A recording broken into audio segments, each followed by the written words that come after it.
বীজও কম দামের বীজ হোক, কিন্তু মাটিটা যদি উর্বরা শক্তি থাকে ও বীজে কিন্তু সুন্দর ফসল হয়। আর যতই তোমার প্রসেস করা বীজ হোক না কেন, মাটি যদি জঙ্গলে হয়, হেদেরে কানাই ভাই তোমায় হেন সঙ্গ চাই, ক্ষুধা হলে গহন কাননে খেতে পাই। কাদের সঙ্গ করবা? ওই যে কার সঙ্গ করবা? হ্যাঁ, কানাই সঙ্গ করতে বলছে। রাখালেরা সেই সঙ্গ চাইছে না। কানাই পাবা কোথায়? কানাই কোন জায়গায় পাবা? বৈষ্ণব শরীরে কৃষ্ণের সতত বিশ্রাম। ভাগবত কি বলছে? শাস্ত্রগুলো আগে শোনো। সাধু সঙ্গ সর্বশাস্ত্রে কয়, লব মাত্র সাধু সঙ্গ সর্বসিদ্ধি হয়। সাধুকে বৈষ্ণব প্রসাদের সাধু বলি না, কিন্তু সাধু শব্দের অর্থ কিন্তু আলাদা। সাধু, সা শব্দে ব্রহ্মা সৃষ্টির মাইক জগৎ, এই মাইক জগৎকে ধৌত করে যে উঠতে উঠেছে তাকে বলা হয় সাধু। ঠিক আছে? সেই সাধু সঙ্গ করতে বলছে। এই সঙ্গ করলে কৃষ্ণের সঙ্গ হবে, কেননা ওই সব শরীরে কৃষ্ণের বিরাজমান। ঠিক আছে? এত সময় যার কথা বললাম সে জিনিস ওই সাধুদের কাছে আছে। তাহলে এরা যদি সাথী থাকে, ক্ষুধা হলে গহন কাননে খেতে পাই, খোদা হলে গহন কাননে খেতে পাই, খোদা হলে গহন কাননে খেতে পাই। ক্ষুধা কৃষ্ণ দূরে যাবে, খোদা কৃষ্ণ দূরে যাবে, বৈষ্ণবের সঙ্গ পেলে ক্ষুধা কৃষ্ণ দূরে যাবে। খোদা হলে গহন কাননে খেতে পাই, খোদা হলে গহন কাননে খেতে পাই। গহন কানন হলো এই মধুর বৃন্দাবন। ও মায়েরা, আপনারা যে এখানে এসেছেন, খিদা লাগবে না? ভিতরে যে রাক্ষস আছে ও তো সবসময় খাচ্ছে স্টোমার। ও কি খায় জানো? একাদশী করলে উপকার কি হয়? তোমার আমার একাদশী আছে, ওমালের একাদশী আছে, ওমাল সবসময় খাচ্ছে। তাহলে এইসব ভাতের রসটা সেসব মাল যদি না দিতে পারো, তোমার শরীরে রক্ত খাবে, রক্ত খেয়ে হজম করে ছেড়ে দেবে। তাহলে ক্ষুধাটা আমরা ভালো অনুভব করতে পারি। তাহলে ক্ষুধা হলে আমরা খাই, ডাল ভাত যা পারি খাই। আচ্ছা, কেউ কি টিফিন ক্যারিয়ারে করে বাড়ি থেকে ভাত এনেছ? গ্যাসের চুলো টুলো এনেছ? হাঁড়ি কুড়ি? তাহলে খাবা কোথায়? এতটা লোকের খাদ্য দেবে কোন জায়গায়? দুজনের লোকের তাই ভাত জোটে না তোমার বাড়ি, আর তুমি খাবা বলে এসেছো, খেতে দেবে কে? বুঝতে পারছো কার সঙ্গ করতে এসেছো? কীর্তন গাচ্ছি কি আর নিজের বাস্তবতা কি এটা প্রমাণ করে নিও। সনাতন ধর্ম কখনো অনুমান নয়, সবই বর্তমান। এখানে সাধু সঙ্গে বৃন্দাবনে এসেছো, তোমাদের আসার আগে জায়গায় সেবার ব্যবস্থা হয়ে গেছে। একটু পরে আমাদের কমিটি দাদা ভাইয়েরা যেখানে আপনাদের প্রসাদের ব্যবস্থা করেছে, ওখানে যে সবাই প্রসাদ পাবেন, আবার এসে কীর্তন শুনবেন। ক্ষুধায় কেউ কষ্ট পাবেন না, ক্ষুধা লাগার আগে মাল তৈরি হয়ে বসে আছে। কোন জায়গায় এসেছ? বৈষ্ণব সঙ্গে, বৈষ্ণব শরীরে কৃষ্ণের সতত বিশ্রাম। আর পদে গাচ্ছে কি? তোমার মতন ভাই কানাই যদি সঙ্গে থাকে, ক্ষুধা হলেও গহন বনে আমরা খেতে পাই। পাই কি না পাই প্রমাণ করে বাড়ি যেন যাই, প্রমাণ না করে যেন যাই না। ক্ষুধা হলে গহন কাননে খেতে পাই, মরিলে না মরিবার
তোমার জন্মে পাই জানো তোমা হেন ভাই রে তোমা হেন ও মাইরা মরিলে না মরি কত আপদ যারাই জনমে জনমে পাই যেন তোমা হেন ভাই। বুঝতে পারো এই কথার উত্তরটা কার উপরে? সম্পূর্ণ আপনাদের উপরে। কেন? রাখালেরা কি চাচ্ছে? যে ভাইকানাইকে যেন জন্মে জন্মে পাই। আর ভাইকানার মতো সঙ্গ পেতে গেলে তার আগে একটা ভালো ভক্তিমতী মা চাই। এ জন্মে নাই আমার ভক্তিমতী মায়ের গর্ভে জন্ম হয়েছে, তাই মা আমার ভজনের পথে পাঠিয়েছে। তাই আমি এমন সাধুগুরু বৈষ্ণবের সঙ্গ পেয়েছি। এই তদ এলাকায় কি এই কটা লোক বাস করে? বহুত লোক বাস করে। তারা আসেনি কেন? হ্যাঁ, এরকম তো কতদিন বসে কেটে যায়, টাকার চিন্তা সেদিন কে করে? আজকে আসেনি কেন? আসবে কেন? আসবে কেন? রসের চৈতন্য তোমার ভক্তি শূন্য শুষ্ক হৃদ মন্দিরে। জন্মের থেকে ভক্তিপথ ধরতে হয়। তাই যেন এমন একটা ভক্তিমতী মা পাই। সেই ভক্তিমতী মায়ের গর্ভে যদি জন্ম নিতে পারি, তাহলে কৃষ্ণ ভক্তি নিয়ে পৃথিবীর মাঝে আসতে পারবো। আর কৃষ্ণ ভক্তি নিয়ে যদি পৃথিবীর মাঝে আসতে পারি, জনমে জনমে পাই তোমা হেন ভাই। জনমে জনমে পাই তোমা হেন ভাই।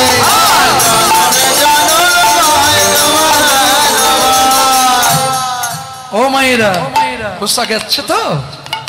তাহলে মা দুর্লভজনক। বাবা তো আনন্দে মাতিয়া সাগরে দেয় ফেলিয়া, ধরে রাখে কে? মা। বীজও কম দামের বীজ হোক, কিন্তু মাটিটা যদি উর্বরা শক্তি থাকে, ও বীজে কিন্তু সুন্দর ফসল হয়। আর যতই তোমার প্রসেস করা বীজ হোক না কেন, মাটি যদি জঙ্গলে হয়, আবর্জনা মাটি হয়, বাসড়া বাগান হয়, ওতে বীজ দিলে অঙ্কুর হবে, কিন্তু ওইভাবে চেপে যাবে, পকেট মার হবে, অসৎ পথে যাবে, চোর ডাকাত হবে, লোক মানুষ খুন করে বেড়াবে। ওই রকম চাও না যে সৎপথে থেকে মানুষের উপকার করে, ভগবানের ভজন করে, তাই চাও? বলো তো বুকে হাত দিয়ে মায়েরা, কোন সন্তানটা তুমি চাইবা? সৎ সন্তান চাইবা, যে সৎপথে থাকে, সৎসঙ্গ করে, যে সন্তানের কথা শুনলে মায়ের বুকটা খরবে ভরে যাবে, যে আমার মাতৃজন্ম ধন্য, যে আমার গর্ভে এমন একটা সন্তান জন্মেছে, তার চরণে সবাই লক্ষ লক্ষ মানুষ মাথা নত করে। আমার সন্তান সবসময় ভক্ত সঙ্গে থাকে, আমার কোনো ভয় নেই, ভগবান তুমি ওকে রক্ষা করো। দেখেছ?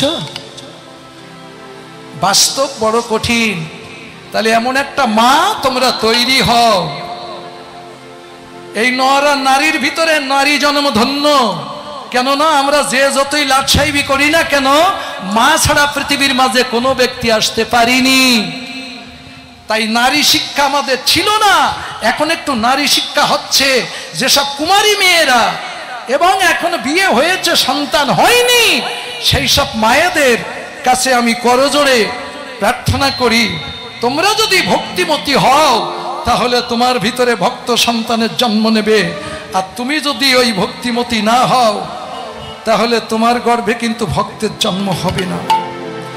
তাই সন্তান নেওয়ার আগে থেকে, যেমন মাটিতে একটা বীজ রোপণ করতে গেলে, কথাটা খেয়াল করো, মাটিতে একটা বীজ ফেলতে গেলে আমরা মা লক্ষ্মীর নাম করে কেউ ফেলি, কেউ বিশ্বকর্মার নাম করি, মোটামুটি ভগবানের নাম একটু স্মরণ করে বীজ টিজ দেই, গাছটা পুঁতি।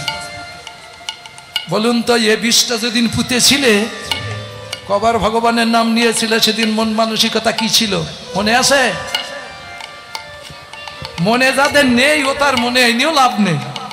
কিন্তু যারা নূতন মনের মানুষ, তোমাদের মনে কথাটা ধরে রেখো, বীজ যখন রোপণ করব, আপাতত যেন ভগবানের নামটা দিয়ে রোপণ করি। তাহলে ভগবান তুমি ভালো মন্দ বিচার করে একটা ভালো সন্তান তুমি দিও। আমি কিছু জানি না, তোমার মানসিকতা যদি ওই সময় ওইটুকু থাকে, হরিব হরিব, তোমার রত্নগর্ভা হয়ে যাবে, রত্ন সন্তান হবে তোমার গর্ভে। বুঝেছ? এটুকু মাথায় রেখে দিও।